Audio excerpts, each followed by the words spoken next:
오늘 말씀은 전도서의 내용 중에서 우리에게 지혜를 가르쳐주는 말씀입니다. 우리 모두가 오늘 말씀을 통하여 지혜를 얻고 또 함께 주님 주시는 지혜로 우리의 레벨이 업그레이드되는 그런 시간이 되기를 주님의 이름으로 축복합니다. 고등학교 시절에 전 따로 학원을 다니지 않았었는데요. 제가 다녔던 학원이 하나가 있습니다. 예전에도 한번 말씀드렸었는데 논술학원 제가 3년 동안 다녔어요. 근데 그 논술학원에서 일주일에 한 번씩 가서 여러 가지 글들을 많이 읽었었는데 그 글 중에서 지혜와 지식의 다른 점에 관하여 함께 나누었던 그거에 관해서 다루었던 그런 글을 읽었던 기억이 있습니다. 지혜와 지식이 어떻게 다른 것인가? 제가 이거 예전에 한번 금요기도 시간 때 한번 말씀을 드렸었는데요. 지혜와 지식이 어떻게 다를까요? 지식은 우리가 어떠한 것을 배워서 알게 되는 모든 것들, 이것을 바로 지식이라고 합니다. 그러니까 암과 지식은 사실 같은 말인 거죠. 근데 지혜는 뭐냐면요, 그 지식을 가지고 우리가 어떻게 지혜롭게 그걸 적용할 것인가, 어떻게 해석할 것인가, 그 지식을 가지고 우리가 어떻게 우리의 삶을 살아낼 것인가를 알아가는 방법, 이것을 지혜라고 한다는 것을 그 글에서 보았습니다. 지혜와 지식이 각각 무엇인가, 이 생각들이 여러 방법으로 설명될 수 있겠지만 저는 그렇게 설명하는 지혜와 지식을 이해하는 것이 저에게도 좀 와닿았던 것 같습니다. 그래서 지식은 어떻게 보면 우리가 삶을 살아가는 데 필요한 재료들이라고 볼 수 있고요. 지혜는 그 재료를 가지고 만들어내는 어떤 종합 건축물 같은 것이라고 볼 수 있습니다. 예를 들어서 우리가 김치 담그는 법을 배운다고 하면 김치 담그는 레시피, 김치 담그는 방법, 이것은 지식이라고 볼 수 있겠죠. 근데 내가 이번에 김치를 담궈서 내 이웃에게 누구한테 이 김치를 나눠줘서 함께 복을 나누고 덕을 나누어야겠다, 이렇게 생각하게 되는 것, 이것을 이제 지혜라고 볼 수가 있습니다.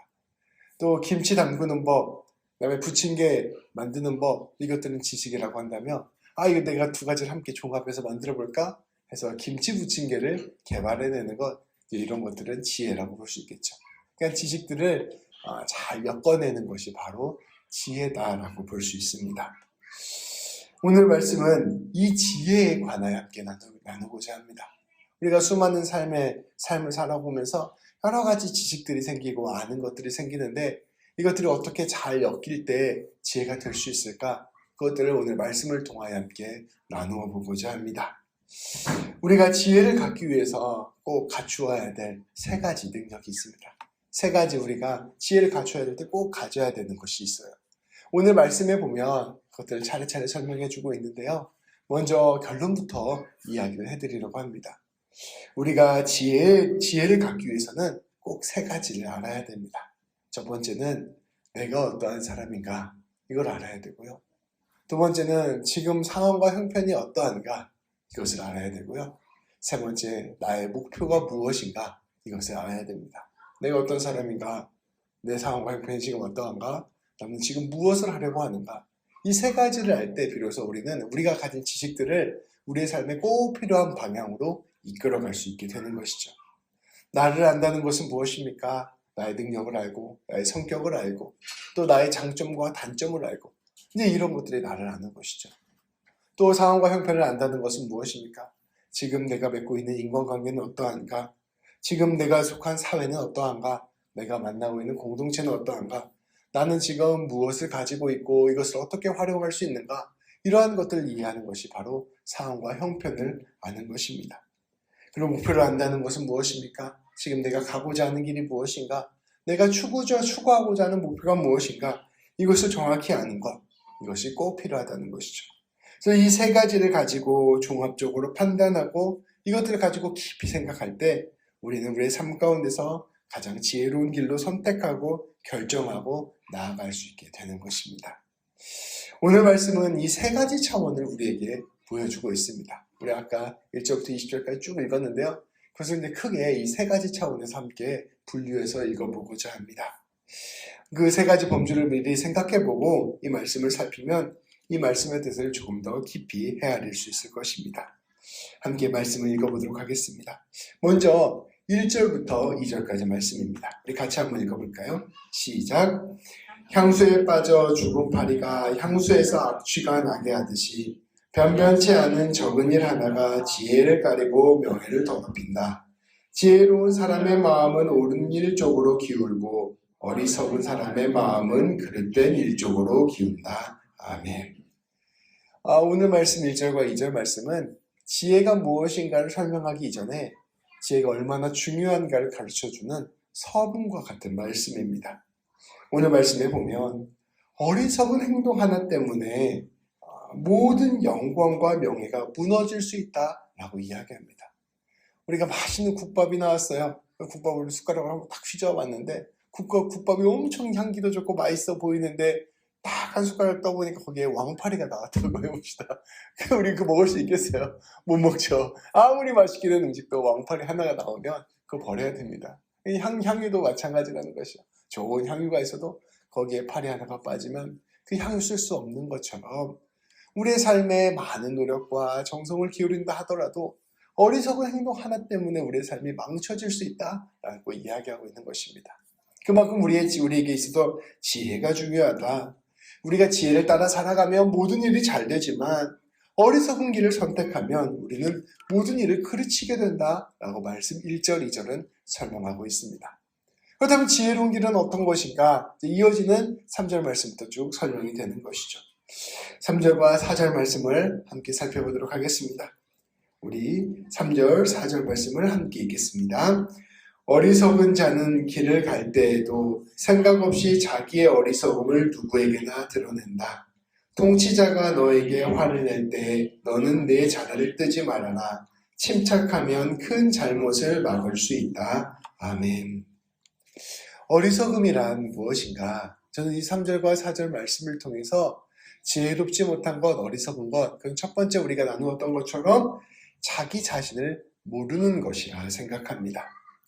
자신의 상황과 처지, 자신의 능력을 객관적으로 보지 못하는 것입니다. 그래서 이 자기 자신을 잘 모르는 사람은 두 가지 실수를 범해요. 아주 부족한 모습을 가졌음에도 허세를 부리면서 만용을 부리는 사람도 있고요. 또 어떤 사람은 자기가 충분히 그것을 할 수 있음에도 불구하고 지레 겁먹고 못하는 경우도 발생합니다. 어리석은 사람은 이처럼 자기를 잘 몰라서 실수를 범하게 되는 것이죠. 그래서 이 어리석은 사람은 자기가 어떠한 존재인지 자신의 모습을 객관적으로 판단하지 못하기 때문에 오늘 3절 말씀처럼 자신의 어리석음을 감추는 법을 알지 못합니다. 그러니까 내가 어떤 사람인지 알지 못하고 그냥 허세를 부리면서 막 자기를 이야기하는 사람들이 있어요. 그럼 사람들을 보면서 저 사람은 왜 이렇게 어리석게 허세를 부릴까 이런 생각을 하게 되잖아요. 근데 정작 자기 자신은 자기가 허세를 부린다는 사실을 모른다는 것입니다. 그래서 어리석은 말들을 공공연하게 하고 사람들 보기에 부끄러운 짓을 서슴없이 하게 되는 것이죠. 그리고 4절 말씀에 보면 통치자들과 관계를 맺을 때 함부로 대한다라는 말이 함께 나오고 있습니다. 중요하고 소중한 사람을 만날 때에도 함부로 대하고 또 거꾸로 충분히 이겨낼 수 있는 상황에서도 겁을 먹고 도망치는 그런 어리석음을 범하게 되는 것이죠. 다 자기 자신을 모를 때 일어나는 일입니다. 그래서 어리석은 사람은 그 사람 자신을 빼고 모든 사람들이 그 사람이 어리석다는 것을 압니다. 어리석음이라는 것은 다름 아니라 자기 자신을 파악하지 못하는 것입니다. 이어지는 5절부터 11절까지 말씀은 우리에게 두 번째 어리석음의 한 모습, 그러니까 앞서 말씀드린 것처럼 상황과 형편을 정확하게 파악하지 못하는 어리석음이 무엇인지를 우리에게 설명하고 있습니다. 우리 5절부터 11절까지 말씀도 함께 보도록 하겠습니다. 제가 먼저 읽겠습니다. 내가 세상에서 본 잘못된 일 또 하나는 역시 통치자에게서 볼 수 있는 크나큰 허물이다. 어리석은 사람을 높은 자리에 앉히고 존귀한 사람을 낮은 자리에 앉히는 것이다. 내가 보니 종은 말을 타고 상전은 종처럼 걸어다니는 일이 있더라. 무덤을 파는 자는 거기에 갈 수가 있고 담을 허무는 자는 뱀에게 물 수가 있다. 돌을 떠내는 자는 돌에 다칠 수가 있고 나무를 패는 자는 나무에 다칠 수가 있다. 도끼가 무딘데도 그날을 갈지 않고 쓰면 힘이 더든다. 그러나 지혜는 사람이 성공하도록 돕는다. 같이 읽을까요? 뱀은 부리지도 못하고 뱀에게 물리면 뱀을 부린다는 사람은 쓸데가 없다. 아멘. 앞서 말씀드린 것과 같이 어리석음이라는 것, 지혜가 없다는 것은 자기를 파악하지 못하는 것이라는 것을 나누었습니다. 그래서 자기가 어떤 존재인지도 알지 못하고 중구난방 살아가는 모습을 보이는 것, 어리석음을 그대로 드러내는 것이 바로 첫 번째 어리석음이라고 이야기했습니다. 두 번째로 어리석다는 것은 나 자신만 파악하지 못하는 것이 아니라 지금 돌아가는 상황과 형편을 파악하지 못하는 게 바로 두 번째 어리석음의 모습입니다. 상황 파악, 뭐가 어디에 있어야 되고 뭐가 어떻게 돼야 되는지를 파악하지 못하는 것이 바로 어리석음입니다. 오늘 말씀에 보면 나라가 망하는 길을 설명합니다. 사람을 적세적소에 사용하지 못하면 나라가 망한다는 것입니다. 어리석은 사람을 높은 자리에 앉히고 존귀한 사람을 낮은 자리에 앉히면 교만과 낙심 속에서 나라가 망하는 것입니다. 어리석은 한 사람이 잘못된 왕이 되면 나라 전체가 풍지박산이라요. 근데 또 거꾸로 아주 똑똑하고 지혜로운 사람이 조용되지 못하면 그 사람의 낙심이 또 사회에 큰 해를 끼칩니다. 그러니까 사람을 어디에 두느냐가 굉장히 나라 발전에 중요하다는 것이죠. 종이 말을 타고 상전이 종처럼 달리면 질서가 무너져서 망하게 됩니다. 우리가 하고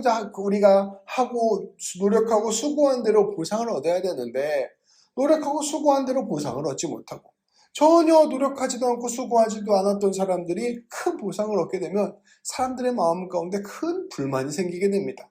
근데 그런 것들이 나라를 망하게 되는 것이죠. 결국 우리가 있어야 될 자리에 그대로 있어야 될 것이 있고 또 이 상황과 형편과 이치에 맞춰서 모든 일이 순리대로 돌아갈 때 이 일들이 잘 돌아가게 되는 것입니다. 우리의 삶을 상황과 형편을 정확하게 파악하고 내 삶에서 무엇이 중요한지를 알고 무엇이 덜 중요한지를 알아서 중요한 것부터 잘 해내는 능력, 이런 것이 바로 우리에게 지혜라는 것입니다. 그래서 이어지는 말씀은 이와 같이 상황과 형편을 잘 파악해야 된다 이야기하고 있습니다. 구덩이를 파는 사람은 구덩이를 팔 때 이 구덩이가 무너질까 잘 살펴보아야 한다는 것이에요. 담을 허무는 사람은 담을 허물 때 혹시 구덩이가 거기에 웅크리고 있을까 뱀에 물리지 않도록 그것을 살펴보아야 한다는 것입니다. 돌을 캐는 사람은 내가 돌을 들고 나갈 때 혹시 돌을 놓쳐 다치지 않을까 무엇보다 조심해야 됩니다. 이사할 때, 집 옮길 때 발 안 다치려고 엄청 조심하거든요. 손 안 다치려고. 그러니까 빨리 옮기는 것보다 안 다치는 게 제일 중요하잖아요. 그러니까 그렇게 늘 살피고 이게 상황을 봐야 안 다치고 일들을 잘 해낼 수 있는 것입니다. 장작을 패는 사람은 이 장작 팰 때 나무가 튀어 다칠까 조심해야 됩니다. 이처럼 상황과 형편을 늘 살피는 것은 일을 하는데 무엇보다 중요한 것이고 그것이 바로 지혜라는 것입니다. 그리고 적세족소에 일을 배치하고 사람을 배치하고 사람들의 마음과 생각을 늘 살피는 것, 이것이 바로 지혜입니다. 제가 예전에도 한번 이순신 영화 보여드리면서 말씀을 드렸는데요. 이순신 장군이 23전 전쟁을 해서 23전 모두 승리를 했습니다. 23전 23승. 그래서 아주 위대한 장군인데요. 이순신 장군이 잘 사용했던 말이 선승후 구전이라는 말을 많이 사용했어요. 우리 군대 가면 장교훈련 받을 때도 계속 이 구절을 외우게 하는데요. 이게 뭐냐면 전쟁을 할 때 이순신 장군이 23번을 전쟁을 해서 23번을 이길 수 있었던 이유는 이길 수 있는 전쟁만 했다는 것입니다. 계속 머릿속에서 시뮬레이션을 돌려가지고 내가 이 전쟁에선 반드시 이길 수 있다라는 확신이 들 때 그때에만 전쟁에 나섰다고 합니다. 나머지 땐 전쟁하려고 일본 군대이 다가와도 다 피하고 도망쳤어요. 모든 상황과 형편을 살피고 조류를 살피고 사람들의 상태를 살피고 무기를 살피고 모든 것들을 살펴서 모든 것이 준비가 되었고 상황과 형편이 다 되었다고 생각할 때 전투에 나가서 이길 수 있었던 것이죠. 그래서 먼저 승리한 후에 전투에 임한다라고 해서 선승후 구전 이렇게 표현하는 것이죠. 이처럼 모든 것들을 살피는 것, 이것이 바로 지혜라는 것입니다. 말씀은 이야기합니다. 만약에 도끼가 무뎌있는 채로 나를 갈지 않으면 힘만 들 뿐 나무가 잘라지지 않는 법입니다. 뱀을 부리는 사람은 뱀의 특성을 미리 잘 알아두어야 합니다. 그래야 뱀을 부릴 수 있고 다치지 않을 수 있습니다. 그것 못하고 뱀에게 물리면 그 뱀을 부리는 사람이라고 말할 수 없습니다. 라고 이야기하는 것이죠. 그래서 지혜의 두 번째는 상황과 형편, 우리 이 모든 상황의 이치를 잘 파악하는 것, 그것이 바로 지혜의 두 번째라는 것입니다.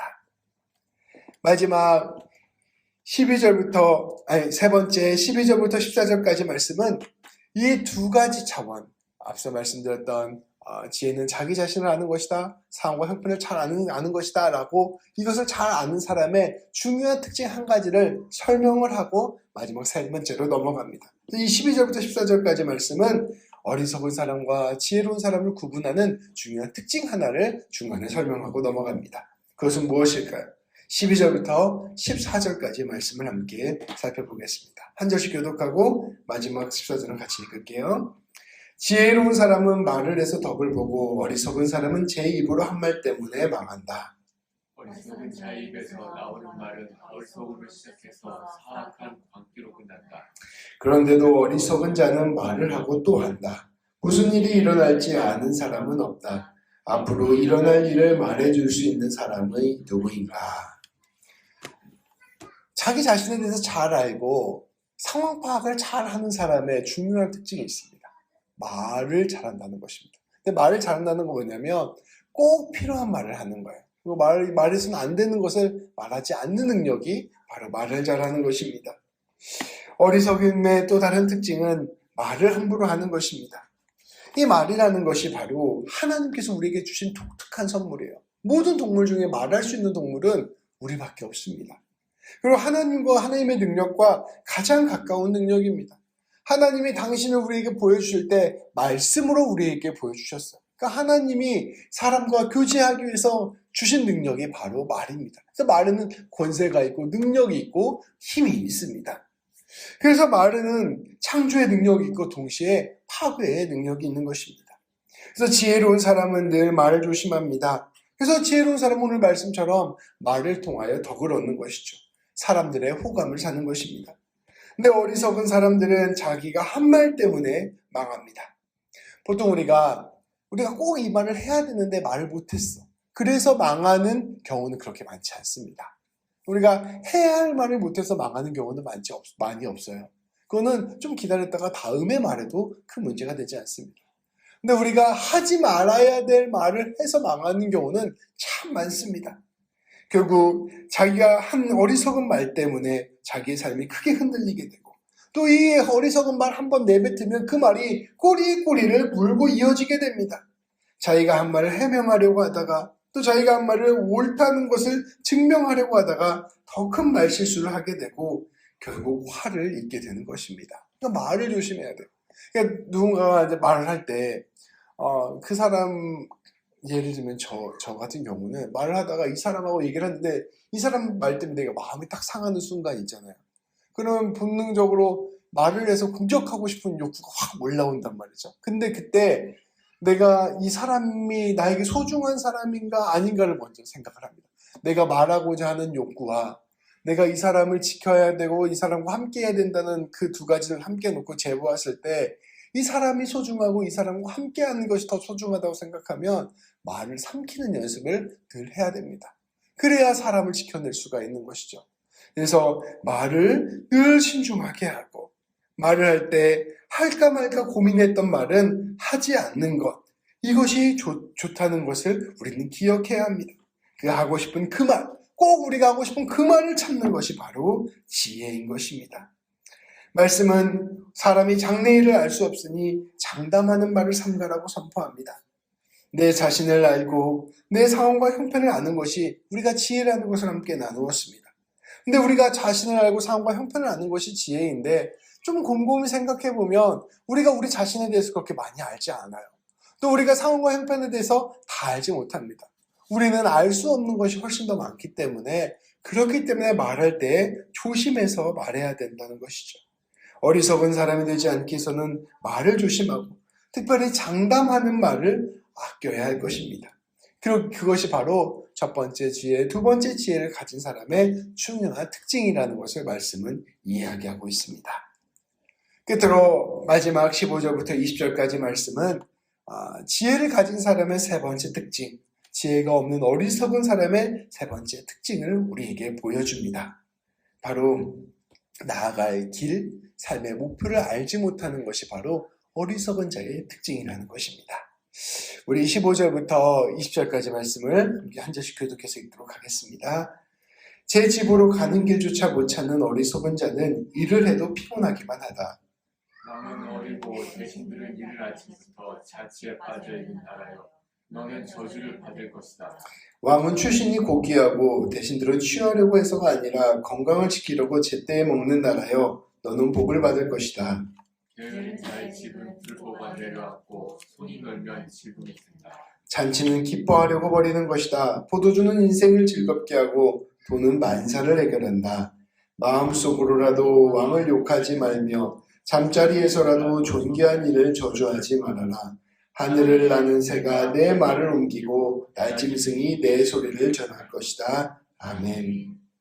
말씀을 선포합니다. 어리석음이란 자기가 갈 길을 알지 못하는 것이다 라고 이야기하고 있습니다. 15절 말씀에서 이렇게 이야기합니다. 자기 집으로 가는 길조차 못 찾는 어리석은 사람은 모두를 피곤하게 할 뿐입니다. 우리가 우리의 삶에서 내가 무엇을 해야 될지, 어디로 가야 될지를 아는 것이 곧 지혜입니다. 내가 어떤 사람인지를 알고, 내가 상황과 형편을 알고, 자, 내가 이런 사람이고 내 상황과 형편은 이러한데 이 모든 것들을 가지고 내가 목표하고자 하는 바를 가야 되는 그 길을 고민하는 것이 바로 삶의 지혜입니다. 근데 그 목표가 무엇인지를 분명하게 아는 것이 귀한 지혜라는 것입니다. 오늘 말씀은 이야기합니다. 왕이 어려서 사례분배를 하지 못하고 대신들이 그저 즐기고 노는 것에만 빠져버리면 나라는 갈 길을 잃고 망해버립니다. 그러나 나라가 가야 될 길을 분명히 알고 그 일에 모두가 최선을 다하는 나라는 복을 받습니다. 해야 할 일을 하지 않으면 집이 무너지고 지붕이 새는 법입니다. 우리는 우리가 하는 일에 분명한 목표를 알아야 됩니다. 잔치는 기뻐하려고 하는 것입니다. 포도주는 즐겁기 위해 마시는 것이며 돈을 버는 것은 삶의 문제들을 해결하기 위해서 버는 것입니다. 우리가 인생을 살아갈 때 늘 우리의 삶의 목표를 분명하게 해야 돼요. 우리가 하나님을 사랑하고 이웃을 사랑하고 내 가족과 함께 삶을 행복하게 지내고 내 삶에서 의미 있는 일을 찾아가고 주님의 뜻을 이루어가는 중요한 삶의 목표와 비전들이 우리 가운데 있어야 됩니다. 근데 그 삶의 목표와 비전들이 없으면 그 길 가운데 우리 가운데 우리가 생각하지 못했던 돌발적인 문제들이 나오면 그 돌발적인 문제들에 함몰되어서 결국 정작 중요한 길을 가지 못하게 되는 거예요. 아내랑 맛있는 음식을 먹으러 나왔습니다. 근데 제가 아내랑 맛있는 음식을 먹으려고 계획을 해서 스테이크를 먹으러 나갔어요. 근데 스테이크 집에 갔는데 줄이 엄청 긴 거예요. 딱 보니까 1시간은 기다려야 됩니다. 근데 밖에는 비가 오고 추워요. 그럼 어떻게 해야 될까요? 재빨리 구글을 검색을 해서 줄이 짧은 데 중에 맛있는 집을 찾아서 그 집으로 가야 됩니다. 왜냐하면 아내와 함께 외식을 나온 것은 스테이크를 먹으러 나온 게 아니라 이 아내와 함께 맛있는 음식을 먹고 교제하기 위해서 나온 것이기 때문입니다. 근데 스테이크 줄이 긴데도 계속 마음속에 오늘 스테이크 먹어야 되는데 아내랑 스테이크 먹기로 했는데 이거에 집착해가지고 춥고 비 오는데 밖에 서서 계속 기다린다고 생각을 해봅시다. 그럼 어떻게 돼요? 1시간 지나서 스테이크를 먹어도 서로 기분도 망치고 음식도 먹는 듯 마는 듯 하고 몸은 춥고 이렇게 하다가 집에 가게 될 거예요. 근데 우리 인생에 그런 일이 참 많습니다. 우리 인생에 정말 중요한 것, 정말 가치 있는 것, 꼭 필요한 것을 위해서 우리가 수많은 일들을 하고 수많은 길들을 걸어가는데 목표를 순식간에 잃어버리고 상황에 함몰되고 형편에 함몰되고 또 우리가 지금 닥치는 일에 함몰되어 버리는 것이죠. 훨씬 더 큰 것을 바라보고 훨씬 더 깊은 것을 바라보는 것, 훨씬 더 중요한 것, 우리의 목표를 바라보는 것이 참으로 귀한 지혜입니다. 마리아와 마르다가 있을 때 우리 예수님이 방문하셨습니다. 이 예수님이 마리아와 마르다와 방문해서 하시고자 하시는 것은 교제를 나누고 하나님의 말씀을 나누고 이들의 심령을 세우는 일이었습니다. 근데 마르다는 예수님이 오시니까 빨리 예수님에게 맛있는 음식 대접해야겠다는 생각으로 마음이 가득 찼어요. 열심히 분주하게 음식 준비합니다. 정작 예수님은 만나 뵙지는 못하고 대화도 하지 못하고 음식 준비에만 시간을 다 보내는 거예요. 근데 그런 마음으로 보내다 보니 마리아를 보니 속이 상하는 거예요. 빨리 예수님께 좋은 음식 대접해드려야 되는데 마리아는 옆에 앉아서 예수님하고 얘기만 하고 있는 겁니다. 마리아야, 너 지금 뭐하니? 빨리 와서 음식 좀 도와라 라고 이야기하니 우리 예수님께서 아니다, 그대로 두어라. 마리아가 더 좋은 것을 하고 있다라고 말하고 있는 것을 우리가 말씀을 통하여 함께 들었습니다. 이 예수님은 이 마르다에게 네 삶의 가장 중요한 목표가 무엇이냐? 오늘 우리가 만난 이 삶의 목표가 무엇이냐? 그 목표와 목적을 분명히 기억하고 있어야 한다라는 지혜를 가르쳐 주셨던 것입니다. 그것을 우리가 아는 것, 그것을 위해 우리가 그것을 기억하고 붙들고 나아가는 것, 이것이 지혜에 꼭 필요한 것이죠. 오늘 말씀은 계속해서 이야기합니다. 우리가 계속해서 이 목표를 기억하고 붙들고 나아가야 합니다. 그래서 마지막 절에는 이렇게 이야기합니다. 왕을 비난하거나 귀족들을 욕하지 말아라. 우리가 해야 될 일들을 위해서 왕의 도움과 귀족들의 도움이 필요할 때가 있다. 근데 당장 마음에 안 들고 네 마음에 좀 틀어진다고 해서 비난하지 말고 조금 더 깊이 생각하고 너의 목표를 위하여 모든 것들을 잘 이용해라 라고 말씀을 이야기하고 있는 것이죠. 말씀을 정리합니다. 지혜라는 것은 무엇일까요? 지혜는 우리가 알고 있는 모든 지식들을 종합하여 우리를 참된 길, 복된 길로 인도하게 하는 삶의 힘입니다. 이 지혜는 어떻게 우리가 가질 수 있을까요? 우리 지혜를 가지고 우리는 우리 자신이 어떠한 모습으로 살아가고 어떠한 모습인지를 깊이 알아야 되고, 또 우리 지혜를 갖기 위해서 우리는 상황과 형편을 파악해야 되며, 내 자신의 모습과 내 상황과 형편 가운데서 내가 꿈꾸고 내가 바라는 길들을 붙들고 나아가는 목표를 분명히 잡을 때 우리는 그 지혜를 가지고 삶을 뚫고 나갈 수 있습니다. 그런데 이 지혜를 가질 때 우리에게 꼭 필요한 것이 있습니다. 바로 우리 지혜의 왕이신 예수 그리스도입니다. 우리 자신에 대해서 우리가 안다고 했을 때 가장 성경 말씀을 우리에게 가르쳐 주신 참된 알미라는 것은 무엇이냐면요, 우리 한 사람 한 사람이 참으로 하나님이 필요하다는 것입니다. 우리가 우리 자신에 대해서 안다고 할 때 난 이런 것도 잘하지, 저런 것도 잘하지, 이런 능력도 있지, 난 이런 것도 부족하지, 이런 것들을 아는 것도 굉장히 중요한데요. 무엇보다 우리에게 중요한 것은 내가 참으로 하나님이 필요한 존재구나 라는 것을 아는 것, 그것이 바로 나 자신을 아는 참된 지혜의 시작이라는 것입니다. 두 번째로 상황과 형편 가운데서도 우리가 늘 기억해야 되는 것은 바로 예수 그리스도와 주님께서 하신 말씀입니다. 여러 가지 우리의 상황에 어려움이 있고 형편에 어려움도 있고 우리의 삶의 모든 것들이 우리를 둘러싸고 있을 때 내가 이것이 부족하지, 이것이 필요하지, 이것이 내 삶에서는 여전히 있지, 이런 것들을 아는 것도 굉장히 중요한데요. 그럼에도 불구하고 이 상황과 형편을 뛰어넘어서 일하시는 하나님을 아는 것, 먼저 그의 나라와 그의 의를 구할 때 모든 것을 더하시겠다 말씀하시는 그 예수님의 말씀을 아는 것, 우리가 먼저 하나님 앞에서 염려하지 않고 근심하지 않고 상황과 형편을 뚫고 나갈 수 있다라고 생각했던 그 믿음의 고백을 아는 것, 이것이 바로 우리에게 꼭 필요한 것이라는 것이죠.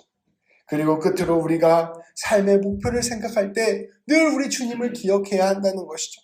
우리가 삶의 목표가 생각할 때 그저 우리가 먹고 마시는 것만 우리의 목표가 있는 것이 아니라, 그저 인간적으로 행복한 것만 우리의 목표가 있는 것이 아니라, 우리 예수님께서 가신 것처럼 예수님 붙들고 예수님이 원하시는 길로 걸어가게 되는 것, 이 땅 가운데 빛과 소금의 역할을 감당하고 이 땅 가운데 복과 은혜를 나누는 삶을 살아가는 것, 그것이 우리의 삶에서 무엇보다 중요한 은혜라는 것을 기억하는 것, 이것이 바로 우리 주님이 주신 참된 지혜라고 볼 수 있는 것이죠. 오늘 말씀은 어떻게 하면 나라가 망하지 않을지, 어떻게 하면 우리의 삶이 평안해질 수 있을지 그런 지혜를 가르쳐주고 있다면, 이 전도서의 지혜는 우리 예수 그리스도를 통하여 우리가 진실로 예수님 안에서 우리 자신을 발견하고 예수님 안에서 우리의 상황과 형편을 뚫고 나가며 예수님 안에서 우리 삶의 목표를 붙들고 나아갈 때 완성될 수 있음을 우리가 기억해야 한다는 것입니다. 우리는 예수님 안에서 참된 지혜를 찾을 수 있으며 예수님 안에서 생명의 길, 승리의 길을 걸을 수 있습니다. 우리가 걸어가야 될 참된 지혜의 길은 바로 예수님 붙들고 살아가는 길입니다. 오늘 이 말씀을 통하여 다시금 내 삶에서 지혜의 길을 다시금 생각해보고 내 삶의 지혜를 어떻게 이끌고 나아가야 될까를 다시금 붙들고 나아가는 우리 모든 성도님들 되시기를 주님의 이름으로 축복합니다. 기도하시겠습니다. 하나님, 우리의 삶의 지혜는 우리 자신을 잘 아는 것이요, 또 상황과 형편을 꿰뚫어 보는 것이요, 또 우리가 살고 있는 세상을 잘 통찰하는 것이며, 더 나아가 우리의 삶의 길, 삶의 목표를 잘 알고 붙들고 그것 가운데 집중하여 나아가는 것임을 다시금 말씀을 통하여 함께 배웠습니다. 하나님, 이러한 지혜를 갖고자 할 때 하나님께서 우리와 함께하여 주셔서 우리 이런 충만한 지혜가 넘쳐날 수 있도록 인도하여 주옵소서. 그러나 우리가 무엇보다 중요한 것은 우리의 지혜의 왕이신 예수님 붙들고 나아가는 자들 될 수 있도록 인도하여 주옵소서. 우리 예수님이 우리의 삶의 참된 지혜자요, 우리 자신을 누구보다 잘 알고 계시고 상황과 형편을 누구보다 잘 알고 계시며 우리의 삶의 목표를 누구보다 잘 알고 계시는 분이심을 기억할 수 있도록 인도하여 주시고, 우리가 예수님 붙들고 궁극적으로 승리하는 참된 지혜의 삶을 살 수 있도록 이끌어 주옵소서. 우리 주님 예수님의 이름으로 기도합니다. 아멘.